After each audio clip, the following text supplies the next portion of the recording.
Sorry, guys. It's all good, man. You work late?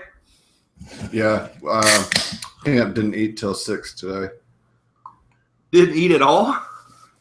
No, they didn't eat until 6. Oh, that's right. They're still doing the camp? It's camps all summer, man. Oh, It's yeah, different. It's different camps, but yeah, we feed all the campers. Yeah, that's true. I forget about that. I bet there's so many more at Alabama too. Depends on the week. Like tonight, it was only 40 people. It's just one small little camp that we had to be open for, which was stupid. But it also meant that I couldn't really schedule anybody because there wasn't enough people coming in. Right. And so I had to close everything down on my own. Oh, man. Yeah. Sorry, dude. So it goes. Yeah, that's true. All right, let's make sure our phones are off Wi-Fi and silenced. What's good, bro? Some of that Game of Thrones killed it last night. Yeah, no doubt. Pretty good. Pretty good. We had a lot of trouble getting HBO Go to connect at first. Well, first of all, HBO Now wouldn't work at all. So Really? Switched to HBO Go. It's a lot of people that had that problem too. Yeah, we didn't have any issue here. Yeah, I mean, but what I'm telling you, there were a lot of people that did, dude. Yeah, we didn't end up actually sitting down and watching the episode till like almost 8:40. Well, we didn't get started till late either, so. Okay, well that's why, because you didn't have the server traffic. Yeah, we didn't try to hit it right at 8, you know. Yeah, that's what happened, man. Like so many people were watching it, and I think we probably need to talk about that for just a second in the cast because it happened to a lot of people, like thousands and thousands of people. Yeah, their servers just went. Yeah, well, so once you guys started it, though, did you have any issues? Yeah, we had a little starts and stops. Damn. Issues and stuff. Yeah. Man, they fucked up. Finally got it to work, and we watched the whole scene, like the whole scene in Marine, all that. It was badass. And then it switches to the wall, to the parlay, not the wall, but Winterfell, at the parlay, and then it froze, and it would not work for like 15 more minutes. Yeah. And we were like, come on, man. Yeah. At that point, we were all so hyped, and then it just stopped, and we were like, oh my God. Damn, dude. That sucks. You got a thing? A thing?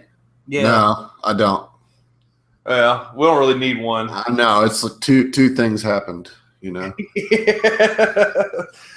Probably gonna be a short cast, but it's just going to be full of a lot of hype.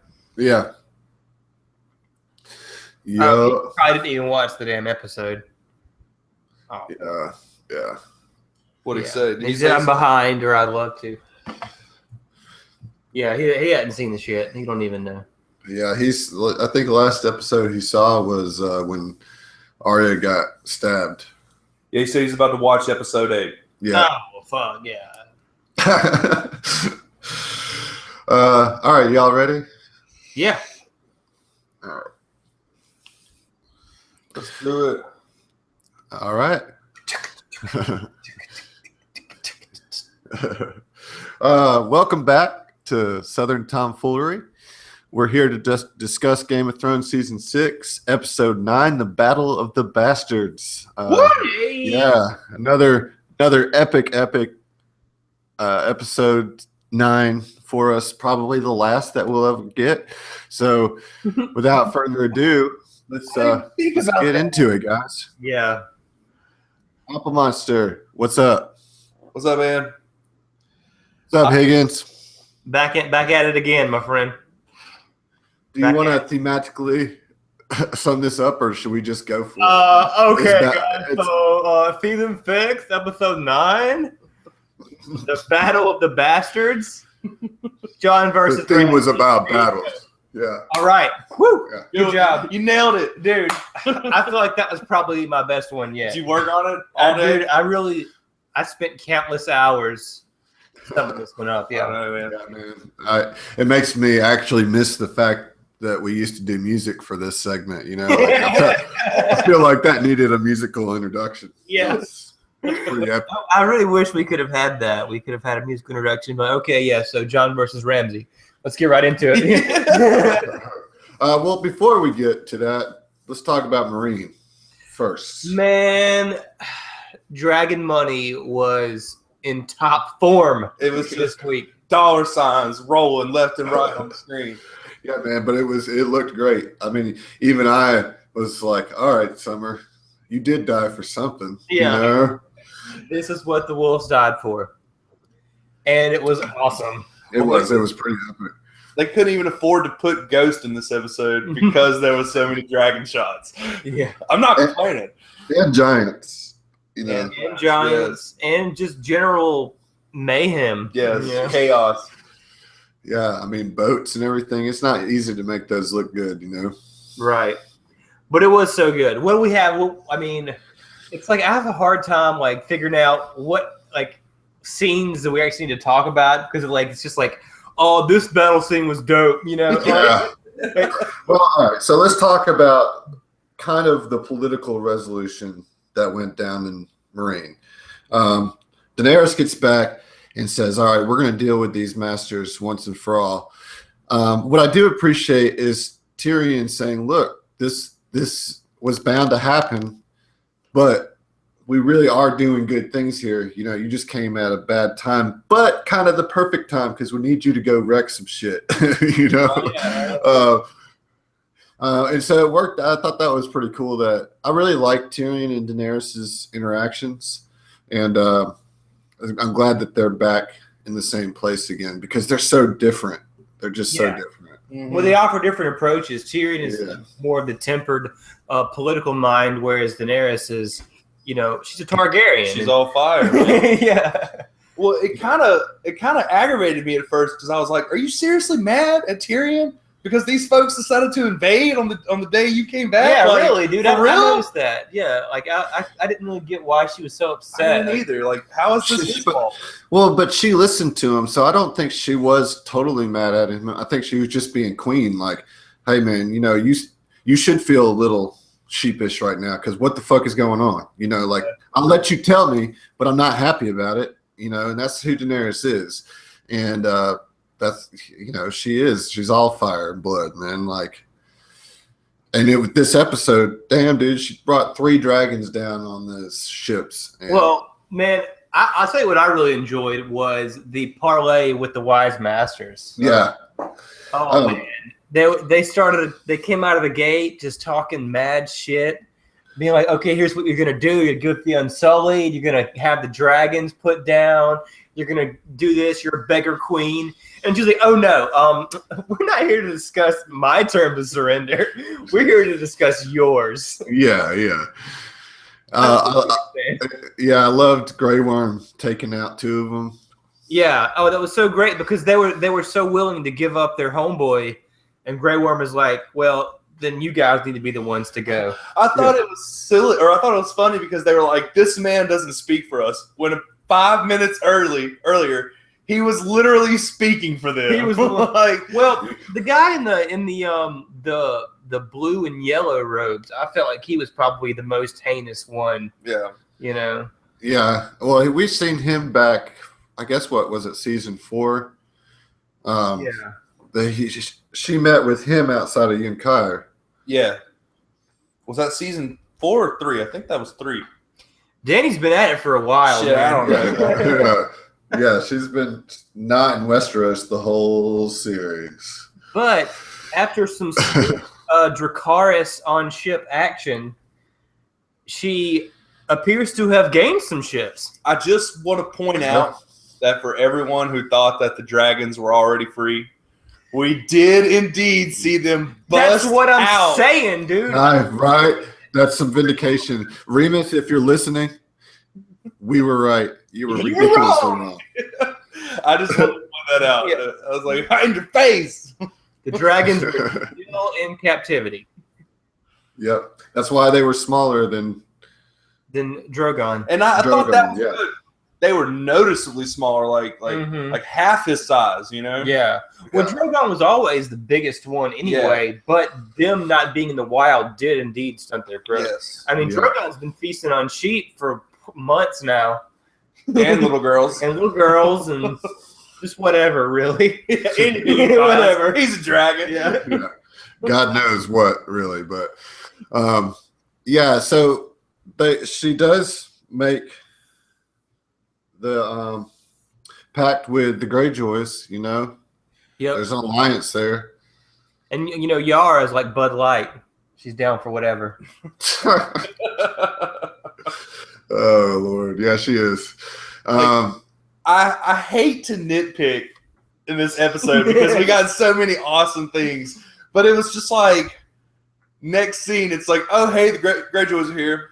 It's like, oh, okay, cool. Yeah, I assume there was some time passing. I get it. And I get that they needed to just like speed it up a little bit. But I don't know. I wondered what their thoughts were when they saw another 100 ships rolling up in the harbor. Yeah, well, see, Daenerys should have a couple hundred ships at this point now, right? I mean, between the Wise Masters, which I'm assuming the dragons didn't torch all the ships. No, I think that was the point. Like that she had them all on one ship just to show like how quickly she can decimate an entire ship. Like, yeah, you can sit here and fight me and burn to death, or you can just get off the ship and let me have it. Yeah, your choice, you know. And furthermore, if you're listening, Remus and I have discussed this privately like numerous times, how I think that 3 dragons could absolutely decimate an army of whites on the ground. Remus doesn't think that they could. And I'm saying, look at the range on that fire, look at how fast it happened, and think about the fact that fire is the number one thing that kills those whites. Yeah. They could destroy an army of whites. It would just bones to nothing. Yeah. Yeah. I mean, like, you've never seen Hellfire missiles do the kind of damage that these dragons would do to this army. Oh, dude, I don't know, bro. I mean, the only thing that's different is that, you know, they don't have the shockwave that happens from an explosion. True. That, you know, it is concentrated. It's more like a napalm bomb. You know what I mean? But it's unstoppable. I mean, what stops dragon fire? Like, I can't even think how you would fight a dragon with those kind of capabilities, you know? With another dragon.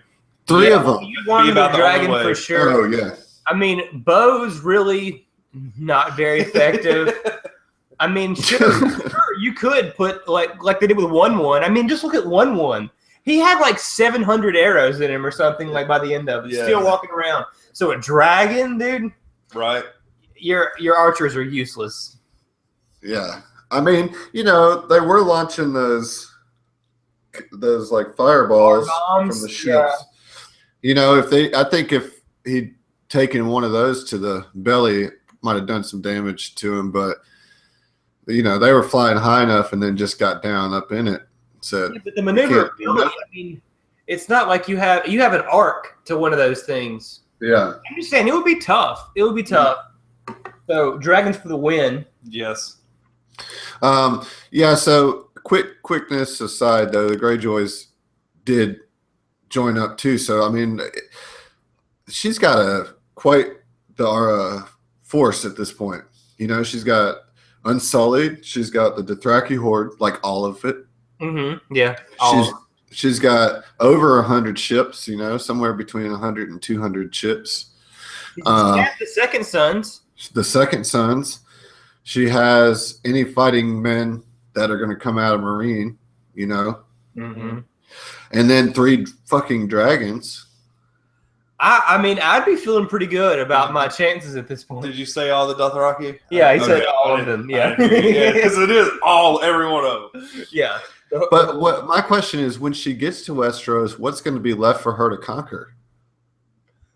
Well, she could take the High Sparrow out pretty quick, and it wouldn't hurt my feelings. Oh, he's dead. Anyway. No, Cersei's getting that. Cersei's getting that. We did get another reference to the wildfire under the keep, and under the Great Sept. Which, you know, I wanted to say that this was an episode where 2 people kind of actually was bold enough to say to Dany's face that her father was crazy and a terrible king. You know, you had Tyrion telling her that, oh yeah, well my brother killed him, but he was going to burn the entire city down. You know, Yeah. and then Well, I like how Dany was like, she said all of our fathers were terrible men. They left the world worse than they, you know, than when they found it or whatever. I mean, straight up. I mean, Balon, Tywin, Aerys, assholes. pretty bad. I did like that scene with all four of them there, and Daenerys' speech about trying to be better than their fathers. You know, Mm-hmm. Yeah, I thought that was kind of interesting, and it did tie them all together. You know, like damn, now not only does she have those armies, but she's unifying them behind a singular cause. You know. Right. And I said this to you guys earlier, but you know who's next on her edition is Dorne, right? God, just don't even say it. We can just hope it doesn't even happen. Well, here's the thing. I'm actually not too worried about it because I think that they can write far more interesting stuff with Dorne with, you know, tying it into Dany's story. I think they introduced Dorne and didn't want to get into all the depth of like the subterfuge and the big conspiracy and all that. So they just had to introduce them and put this stupid story that they gave us just so they wouldn't be brand new faces whenever Daenerys gets there. So what is she going to do with the sand snakes? That's what's going to happen? Well, she's going to get Alaria. Maybe not necessarily the sand snakes, but she gets Dorne because right now isn't Alaria in charge of Dorne? I mean, yeah. I don't know. I mean, who else would there be? Yeah, well, Doran certainly not. Well, yeah, it's Doran's dead. Yeah. Not the Martells. Yeah. So, and I mean, it would just, you know, it's another strong female politician. What she's all about, you know, girl power stuff. And, you know, Dorne is seeded from the Targaryens anyway, you know, with the story of the 10,000 ships. You know, that was a Targaryen queen that brought her people as like an escape from. Anyways, that's a lot of deep history, but I thought the Targaryen. I thought Dorne was the only kingdom they didn't conquer. they didn't conquer it. What I'm saying is that Dorne was founded by a Targaryen. Oh, I don't think so, man. Yeah. What is it? The Rhoynar? Isn't that the first people who founded Dorne? They fled Essos from the Valyrian conquest. That's how they ended up in Dorne. They were refugees. Yeah, but what was the name of the queen that led them? Shit, I don't remember, man. Nymeria. Yeah, but there could have been so many Nymerias, man. How many Aegons were there? You know, like.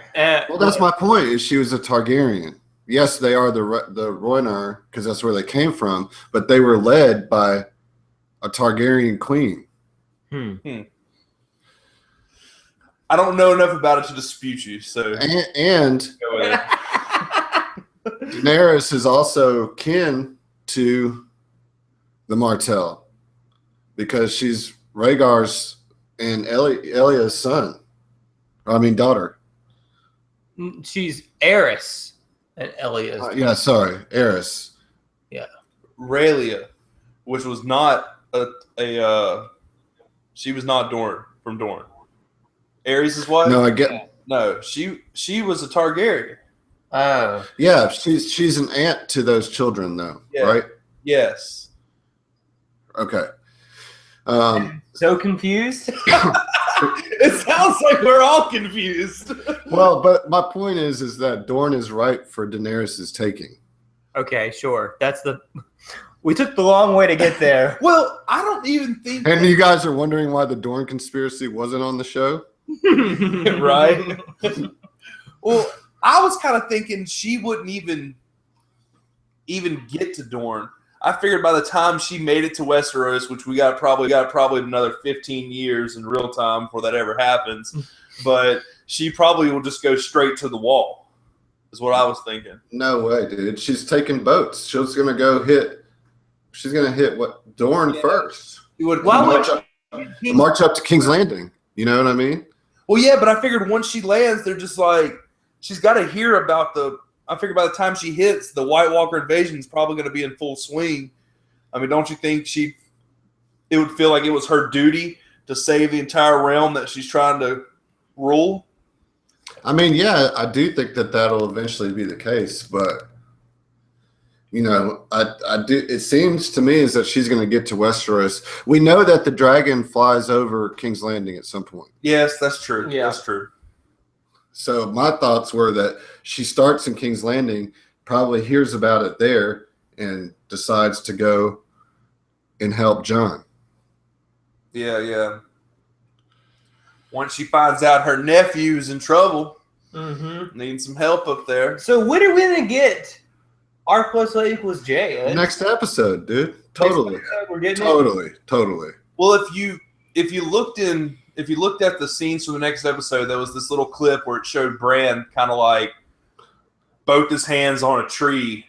So I'm assuming he's like prepping for a vision or coming out of a vision or something like that. And it's gotta be R plus L. Yeah, there's no reason to show the Tower of Joy earlier this season. Yeah, if they're not gonna finish it, you know what I mean? That's the whole point.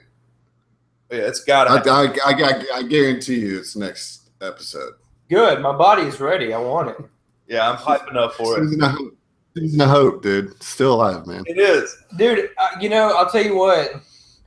I really was like, after I watched this episode and I thought about last week, I was like, were we even watching the same show? Like, what happened? Like, I mean, did you just skimp on everything else in order to deliver this badassery in episode 9? Well, yeah, I think that's pretty clear. You know what I mean? That's what I was talking about last episode being the anticlimax, to kind of take a breath and the wind out of the sails a little bit, just so when you get dropped in on this episode, like, you don't really know what's going to happen. You know, last episode put us all in a weird place, like kind of threw us for a loop. So when we went into this episode, we kind of didn't know what to expect. And I think that was all super intentional. Yeah, of course it delivered. But I think they wanted to get you in a weird place because this episode was all about tension, like building tension and like, is Jon actually going to die again? I mean, because there was a couple times where I was worried. Like, you know that he's not. But damn, if there wasn't some scenes where I was like, how is he going to get out? How does he live through this? All right, so let's talk about it. We're done with Danny. That's good. Well, hold on. I will say this. I've proven to be a liar because I said that I would no longer get hype for Danny. Got a little fucking hype. How can you not be hype when she gets on that dragon and just like, well, Dracarys, baby. It's like, we're here now. Yeah. We got ships. Let's hype, man. Seriously. And I don't know. Her dragon ride looked so much better this time around than last season, you know? Yeah. Well, the direwolves had to die so they could spend that good money. And she got a little practice on it, you know, kind of rode around the Dothraki Sea. I keep thinking she needs to get her a saddle real bad because those spikes cannot feel good. I know your fire is great, but I mean, surely your skin can be pierced, you know? Yeah. I don't know. Yeah, this seems comfortable. Get a saddle. Yeah, get a saddle. Come on. What are you doing with your life? Do you even dragon ride? Come on. You want to conquer the Seven Kingdoms bareback on a dragon? Ridiculous. I draw the line. I'm drawing the line here. Yeah, it's not believable. This is all believable except for this. Yeah. All right. So I guess let's move on to the battle. Okay. So I believe the first shot is the parlay.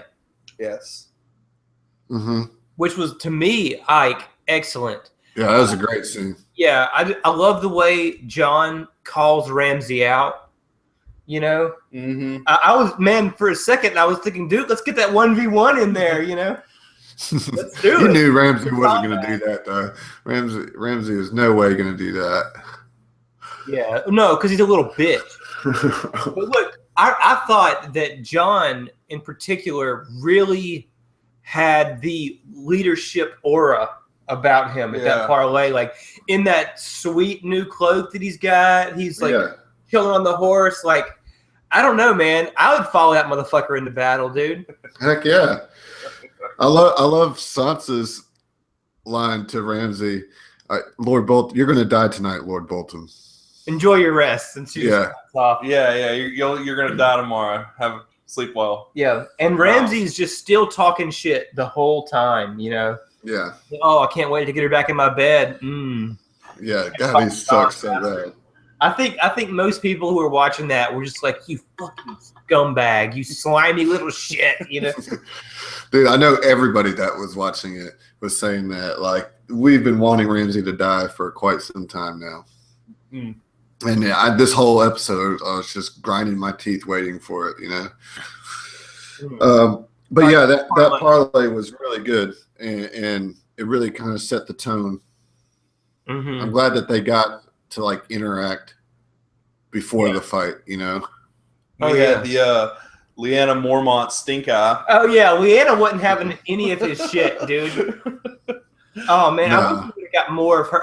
Well, obviously, like a 10-year-old girl is not going to be in the middle of that battle, but like, Well, she was. She died.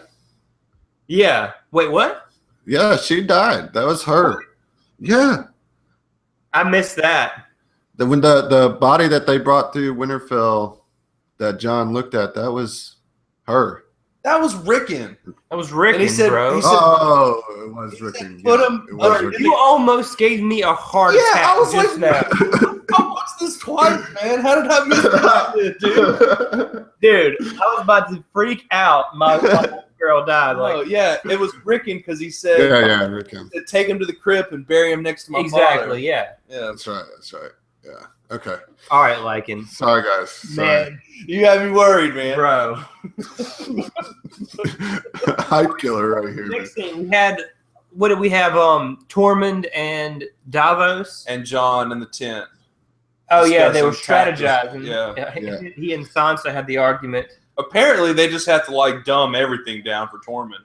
Well, and here's the Well, you know, just have to explain it because he doesn't get it, but it's all right. He did get it eventually.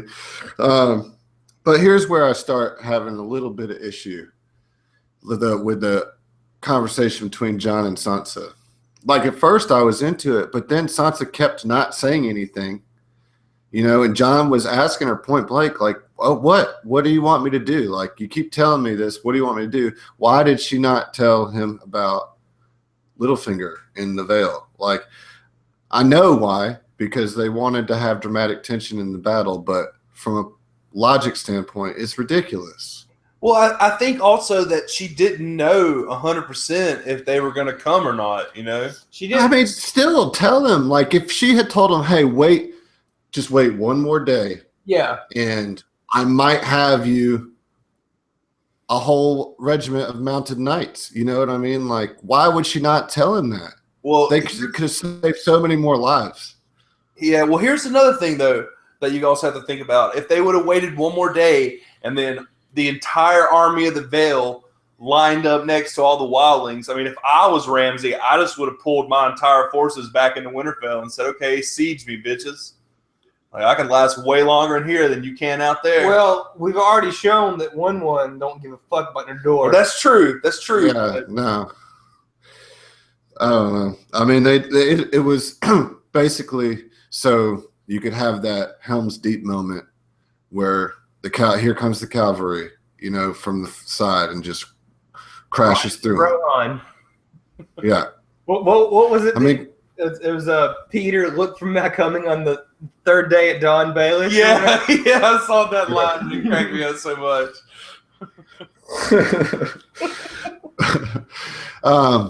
But yeah, that's getting ahead of ourselves a little bit. But I just don't. It frustrated me that she wouldn't tell him right about it. Then, you know. Well, it also could have been the fact that she didn't want to admit to holding something back. I don't know what her reasons for, but she basically she lied to John about it, or not. I guess lied by omission about it earlier in the season by not telling him that she had written to him or that Peter had come, and then she was still not telling him the whole truth. So just like Sansa not trust John all the way, dudes. She pulled a Sansa. This is nothing new for her. I mean, this is typical Sansa bullshit. I guess, but just. And you think like, I mean, in what way though? Like, what? I mean, are you just still holding the letter that she wrote to Cersei against her? No, Sansa just does frustrating shit. It's just annoying. Her bad decision making is annoying. I mean, I love Sansa. I think she's come a long way, but this is one of those examples of Sansa being Sansa. Anyway, all right. So we have Davos and Tormund outside, right? yeah, They have a little, I've got this sour goat's milk. What was it? Grape water that he called it? Yeah. It was pretty funny. the grape water. Grape water. Oh, I love Tormund.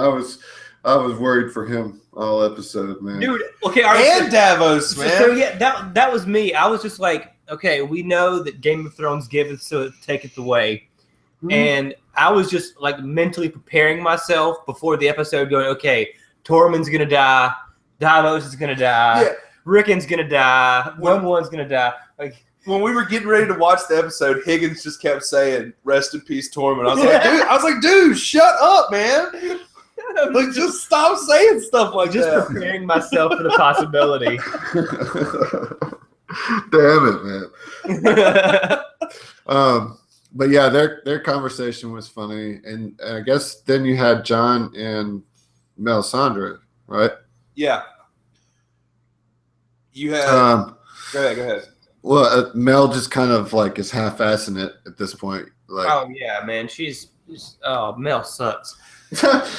It's so weird. Like, you would think it's like that her God gave her the power to bring John back to life, that would not only bring back her faith, but intensify it, But now it seems like she's just kind of sitting around moping the whole time. Like, dude, Mel, we could have used a shadow baby at any point in this whole scenario. Someone said as soon as they saw Melisandre, they were like, "Oh, make a shadow baby." That was me. I was like, "Oh, come on, give me a shadow Ramsay." Like, dude, do something. Be worthwhile for once for twice in your life. Well, John wouldn't sleep with her. That's true. Yeah, that's true. She tried before Stannis got killed. She tried to do it. Yeah, she wanted some of that John.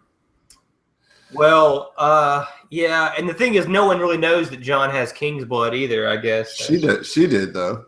Yeah. Did she? How? Yeah. He knows his parentage? I don't know about that, but she said she mentioned his blood whenever she was trying to give him the old 1-2. I guess because his That's one way to put it. I guess it's because his brother was a king, therefore he has king's blood.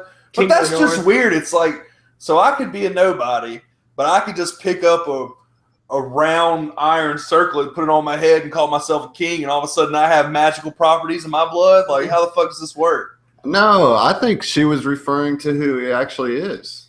But how would she possibly know that? Oh, it's Melisandre, dude. Like, what are you talking about? I don't know. Yeah. I don't know. But why would she withhold it is my question. Like, why wouldn't she be like, by the way, John, you're Targaryen, my friend? Because gotta be suspenseful. Yeah. Well, I don't know if she necessarily knows like how he has king's blood. I think she just knows that he has the power. Like, she senses it in him. I've got the power. And then we have Davos's walk. Yeah, which, man, okay, first of all, really sad moment. Second of all, what a great piece of cinematography where he is standing, by the pyre as the sun is coming up. And it even looks like a little bit of like faded fire on the pyre. You know what I mean? I thought that was wonderful. It's a beautiful shot, man. It was. Really done. It was really, really nice shot. Very good composition. Which, makes up for the weird writing but y'all know how I feel about Davos. Just now finding out how Shireen. Well, I mean, at least they're making amends. He is finding out. We do know next episode he's going to call her out on it. Yeah. We get in the preview, so there's something will come of that for sure. At the end of the battle, I mean, of course, we're ahead of ourselves, but at the end of the battle, he's sitting there giving Melisandre the stink eye. You can see the rage in his eyes, the hate. Yeah. I mean, they fixed it. Okay, they fixed it. All right, so where's my Lady Stoneheart then, motherfuckers? She ain't coming, dude. I know, dude.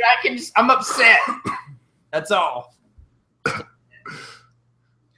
All right, so we get that, and then pretty much the next scene is they're lined up. Is the lineup, ready to go, and Rickon out. Fucking Rickon.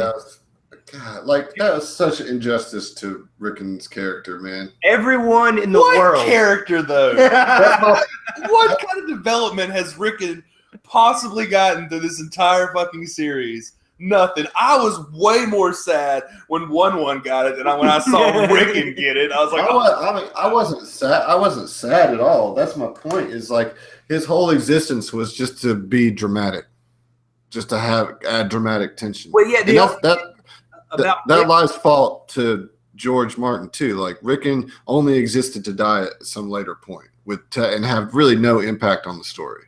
He really only existed. I mean, what I'm trying to say, it's only significant because he threw Jon off of his guard because Jon cares about Rickon, enough to go run out there.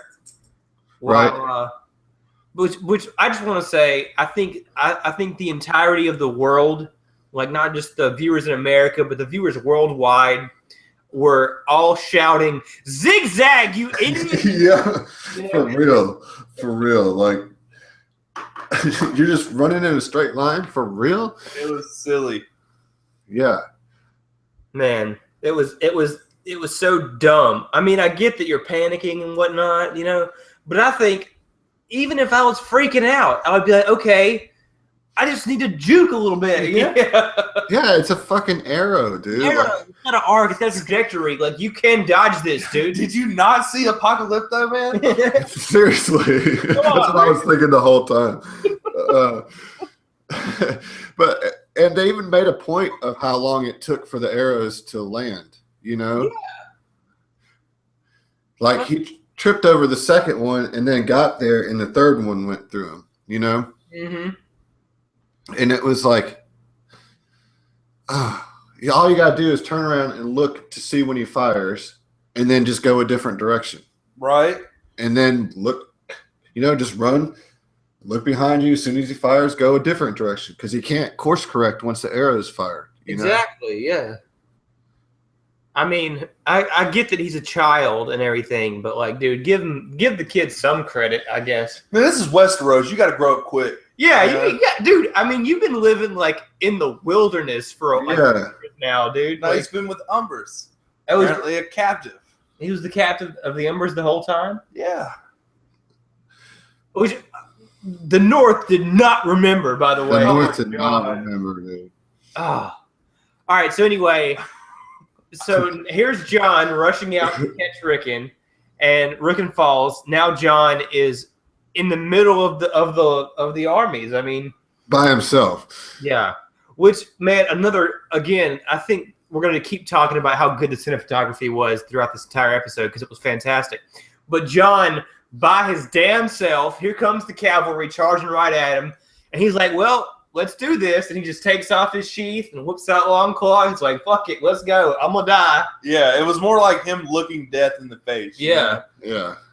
But he was ready to do it. He was gonna put up a horse or something on his way down. I still thought it was incredibly dumb for him to just charge the Bolton lines. Oh well, yeah. But Littlefinger said it best in season 1. He said, "Oh, the Starks, quick to anger, slow of wit." Yeah.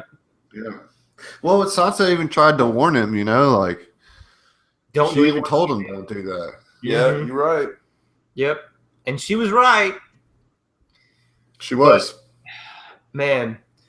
And then when both armies clash and Jon's like, "I'm oh my God. that was so like powerful, man. All that force just, I mean, it was like an explosion of horse and man. Yeah, it was like horses hitting each other and lances snapping and screams. And oh man, it was so chaotic and intense. They did such a fantastic job of capturing the chaos of war. And just like even good fighters are just kind of staggering around trying to, I mean, just getting lucky here and there, you know. There was a couple times where John could have been dead, but a horse got in between him. And, you know, it was, and they just had all these really good shots where you could see what was happening. You know, it wasn't one of these action scenes where everything's so fast you can't even make out what's going on. And I really hate that in modern action movies. Yes. Have really gotten to where you can't even make out what's happening. But here you could see every individual hit, even the ones in the background, and you could feel the chaos of war. But there was a certain elegance to John and how he carved through it with that one long tracking shot. Oh my gosh. That Daredevil old boy long shot is, I mean, man, I love that we're seeing more and more of that in popular media now. You know, I know it's tough to pull off, but it looks so good when they do it. Well, it made me wonder how much of it was CGI. You know, I'm sure there was a bunch of it in there, but excuse me, a lot of it, came down to the choreography and the fights. Like, I wonder how long they had to practice to get that down, because there was points where like John would literally like turn his back and then a horse would ride like right past him. Yeah. Or like two people would fight like right next to him. Like, man. It was awesome. Yeah, it was really well done. Like the battlefield that they chose and having Winterfell in the background, it's everything that you could hope for in an epic fantasy battle, you know. And it was so gritty but so beautiful at the same time. Like there were so many shots that, as grim as they were, the cinematography captured some really hauntingly beautiful images. Yeah, the bodies piling up, and the ring of Bolton swordsmen or spearmen and all that. Just these shots were so well put together.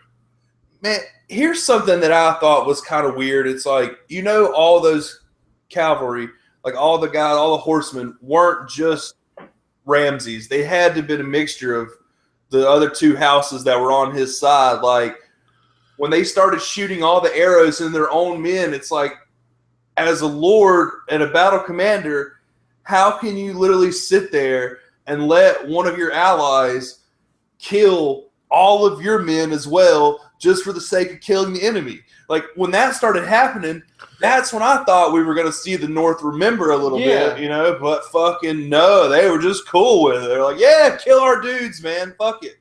Yeah, I don't really understand the Umbers' pure hate for, like, why they were fighting Ramses' war with him. I don't get it. You know, I did think that they were going to turn on him. There was several times throughout this episode where I thought they were, that I thought they did. Like for a second, I was like, oh, here they're, you know, when they came over the hill, you know, I was like, oh shit, yeah, they're here to help, you know, but no, they weren't. They were just there to keep them trapped in there. And it was, I don't know, it was kind of frustrating. The Small John did not remember all the way up until Tormund bit his neck off. God, yeah. So awesome. That's when I thought Tormund was gone. Yeah. I was watching that fight, and I was like, oh, it's fucking happening. Here it goes. Yeah, I kept waiting for a blade to poke out of his back. You know what I mean? The whole series of shots where John gets suffocated under the army. God, like I was like crawling on my couch. I felt claustrophobic watching it, man. Yeah, it was so uncomfortable. I was getting very, very high levels of anxiety during that scene. Yeah, for real. Yeah. That's one of those aspects of like a chaotic war scene that like you do not see represented in media very much. Like somebody getting trampled by the class of the armies. Yeah, I mean, a lot of war movies kind of glorify it, you know, and even the ones that don't don't capture the just like true grit of it, you know, like being suffocated by a mob of fighting soldiers. That was horrifying. That was by far one of the most disturbing things I've seen on this show. As far as how it made me feel, I was terrified. It hit home to me because I'm sure a lot of people can, you know, understand this, but like when he fell, you could hear that he got the breath knocked out of him, and I'm sure we've all had that happen when we were kids or something like that. And so you know how terrifying that is when there's those few seconds where you can't breathe and you're trying to basically claw to get your breath back, and then he started getting stepped on and started getting pushed further, and they made it clear that there was all the mud underneath him, and then the people kept dying and falling on him and all over the place, and it was just God, it was so fucking scary. Oh, it was really, really intense, man. It was so yeah, when he finally, you know, broke the line and got up and took that big gasp of air, I think the world was collectively taking a big breath with him. I know, I was breathing heavy at that point. Like I couldn't even get you could tell that even the breath that he got was still constricted because he was still pinched in around his waist, you know, and even that, you know, that he was okay, so you could relax a little bit. But I know myself couldn't even get a full breath in because he was still just like pinched right around his diaphragm, and you could tell he was like, I still can't really breathe, you know, like this is awful. I just want to know how he found Longclaw after that. Dude, I mean, that was like being like front row at the fucking Pearl Jam concert or something like that. Dude, there was no room. Like, it's like Thor's hammer. He can just summon it back to him. Yeah. It goes flying out. Oh man. I mean, yeah, and when they were getting surrounded, and as I said, that overhead shot of the horseshoe of Boldenman was pretty great shot. Yeah. The despair was real, you know. And then, of course, the riders of Not Rohan show up. Yeah, the riders of the Veil. I was joking with Higgins because whenever they lined the shield wall up and they started advancing, I like leaned over and I was like, man, how long do you think they practiced all grunting in unison there? They were. I mean, but you know, it was a Star Wars trash compactor scene. You know, how do they get out of that? Yeah, right. And I've seen a lot of argument about 1-1 should have been able to break that line easier, but like I don't know, man. There was a lot of spears, like a lot of really long pikes, man, holding him back. Well, and there was a whole nother line, behind him. You know, yeah. So he did not break the wall a couple times, and then got pushed back by the back line, and ended up with like 3 or 4 spears in him. You know, the spear line was like 5-6 rows deep when they did that aerial shot. Like it wasn't just like that first line of shields and another group behind them. I mean, it was like their infantry. You know, all lined up, ready to close the gap. Yeah, they had them pinched in. You know, they had it won for sure. Tormund just ran out of fucks to give and just said, fuck it, I'm going in, you know, and he did. I thought he lost his arm when that happened, man. Because they pulled him back. Yeah. Pulled him back. And, man, a lot of tension. God. I was so nervous. I know. I kept thinking, oh, this is where Tormund gets it, because I thought he was going to get it right there. He's going to get a spear through his chest, you know, and he survived that. And then I was like, oh, he's going to get trampled to death. He survived that.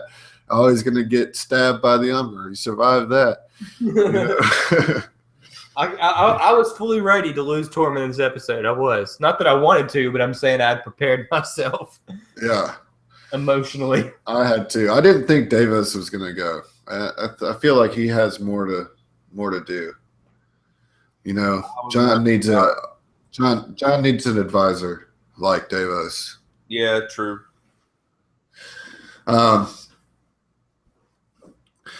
But they do break through. The riders come in. Littlefinger saves the day with Sansa. And Ramsay runs away.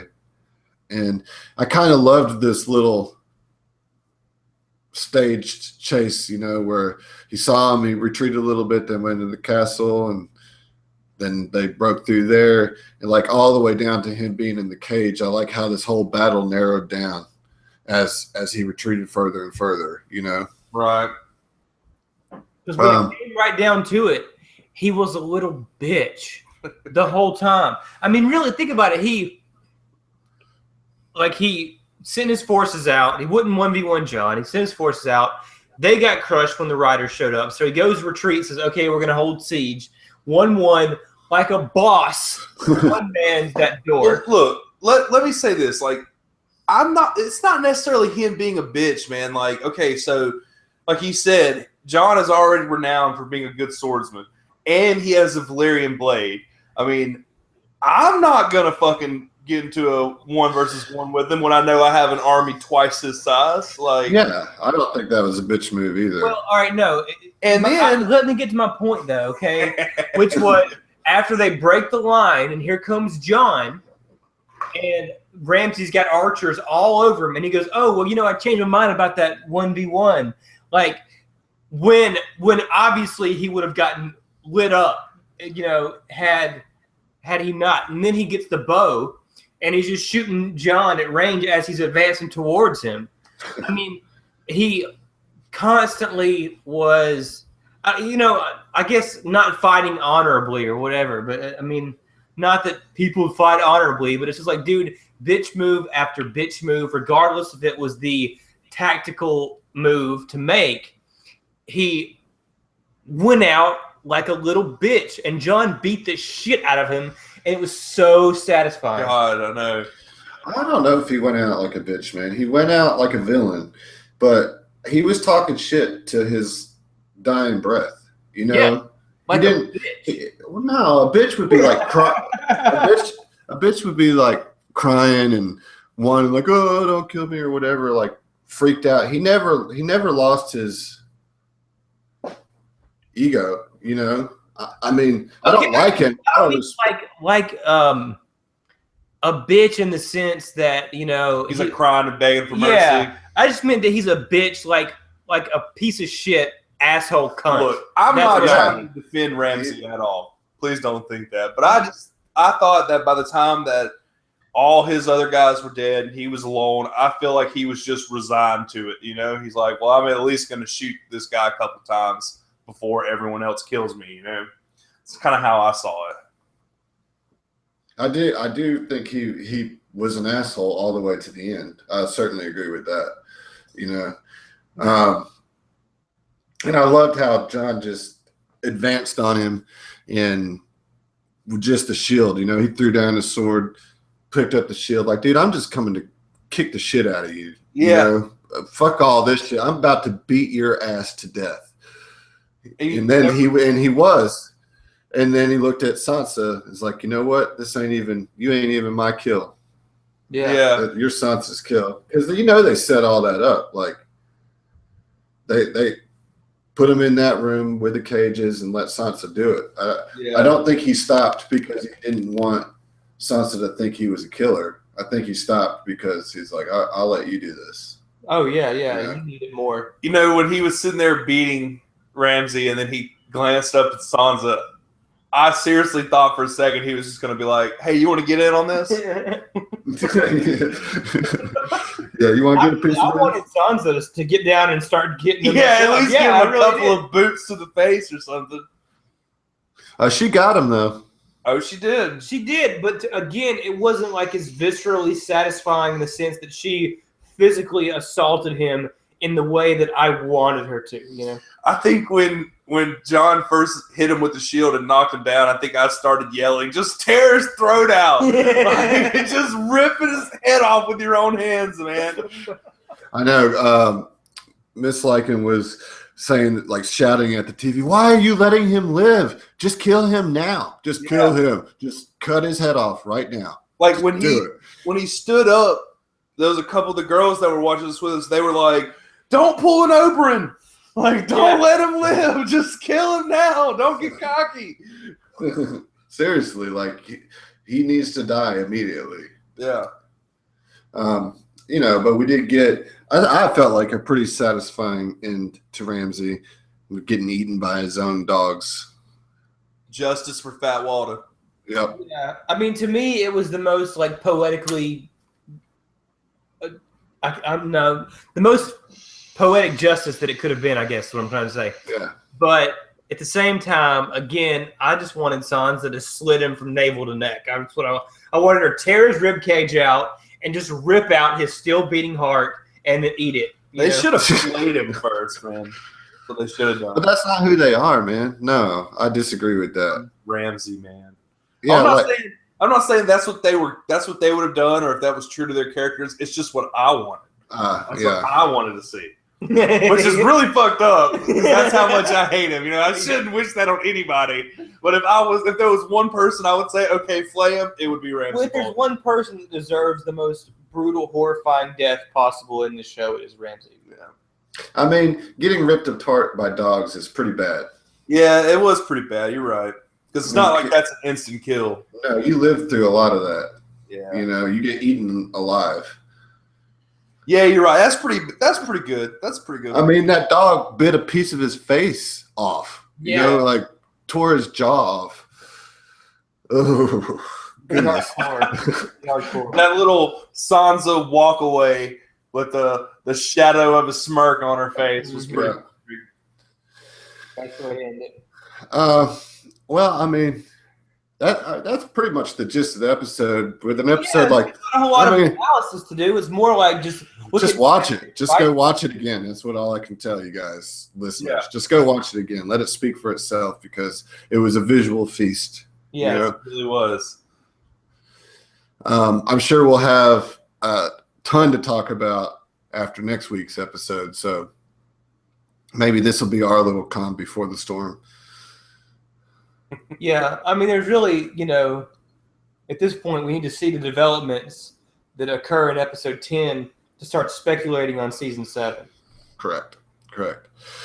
But a couple things I want to point out that this is probably most definitely our last epic episode 9.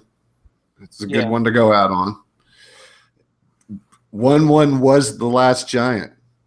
Yeah. Yep, They're gone now. They're gone. Which I thought was particularly sad about his death. Yes. We did get some other stuff this episode, so it wasn't just all Battle of the Bastards, which is good, which frees up some space for next week. A lot of space. Yeah. Yeah. Do you think that we'll see? I guess we will see a little bit with John next week. Yeah. Yeah. Do you think we see Danny anymore? I'm gonna say no. I think we'll get a little check in to see what they're. Well, I don't know, man. I mean, maybe we'll see him sailing into the sunset. Something like that. I don't know, man. Like, what else could happen other than? Well, who else are we gonna get? I mean, we get Bran. We'll get We'll Bran. get Cersei. Maybe we'll get Sam. You got to get Sam. That kind of storyline just kind of. I don't know if we'll get Sam, That dude. was weird. You got to get something with Sam. I mean, they can't leave him where he's at. I feel like you got to get a little piece of Sam. I thought we were going to get Sam this episode, personally. Think we're gonna get any more Arya, or is she? I think we'll get the boat scene with Arya. Yeah, we'll get Jamie. Oh yeah. We'll get Brienne. And Will we? You think we'll get Brienne? if anything, we'll just get her showing back up at Winterfell or something like that. Yeah, maybe that gets tied into the Jon and Sansa stuff. Who else is there to? Get Sansa and Baelish. I know that for a fact. Yes. Yeah.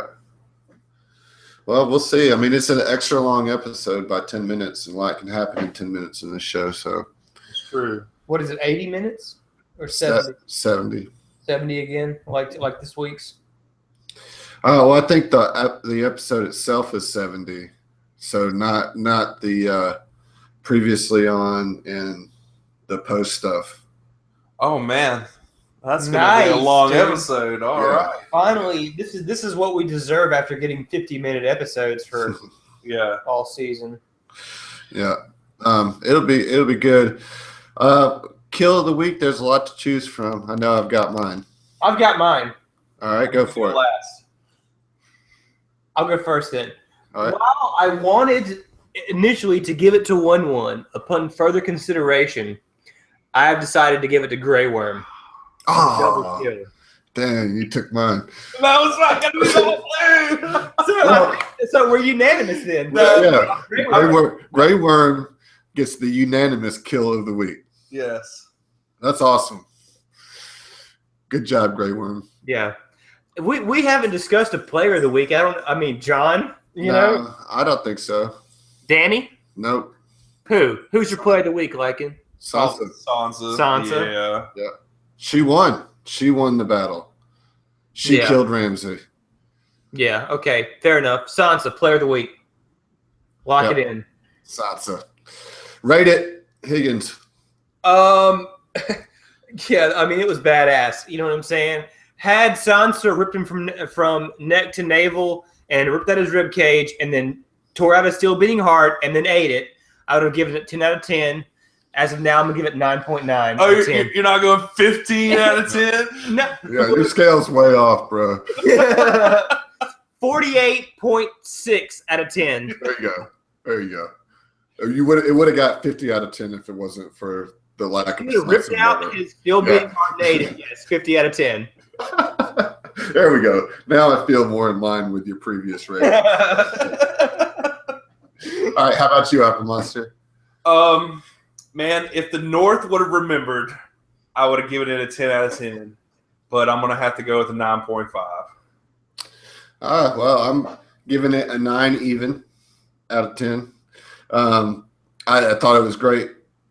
Couple storyline nitpicks, but all those 9 points go to the cinematography and the direction on that because it was a joy to watch from start to finish. Well, I won't say a joy, but it was amazing to watch from start to finish.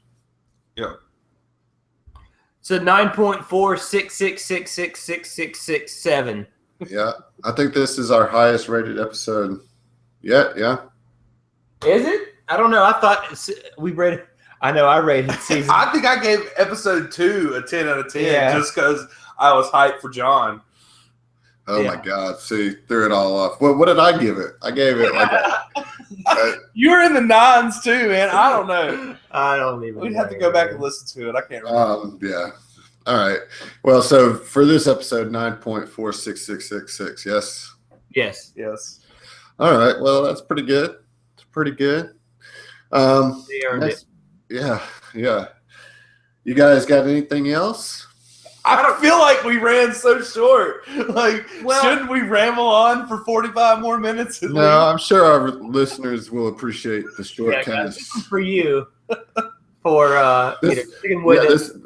This episode is going to deliver in all kinds of ways. You get a short cast, great episode, pretty much season of hope bottled up right here. Yeah, there you go. Man. We'll save you some of the more ridiculous ramblings. I don't know. We got a few ridiculous ramblings in. I think we met our quota. We did all right. I mean, there was only 2 storylines to talk about, and we probably still talked 45 minutes about it. So next week's probably going to be like a 3-hour cast. Yeah, just get ready. It's going to be a 2-parter. It's going to be a 2-parter. 2 parts for everybody. Yeah, the first part we'll talk about the episode, and the second part will be all of our speculation for next season. Right? Yeah. Because I want to speculate. I mean, that's my jam. Oh yeah, that might be a good idea to do, guys. I'm down. Actually. Just saying. Yeah. All right. Well, leave us all your comments. If you're one of the people that didn't like it, well, tell us why. I don't understand. For the other 99% of you now was not working for you for the first hour. Yeah. The episode came up. Yeah. To the other 99% of you, tell us how much you did like it, or we'll see you next week. Signing out. It's Lycan. Higgins out. Apple Monster. Peace. Later, guys.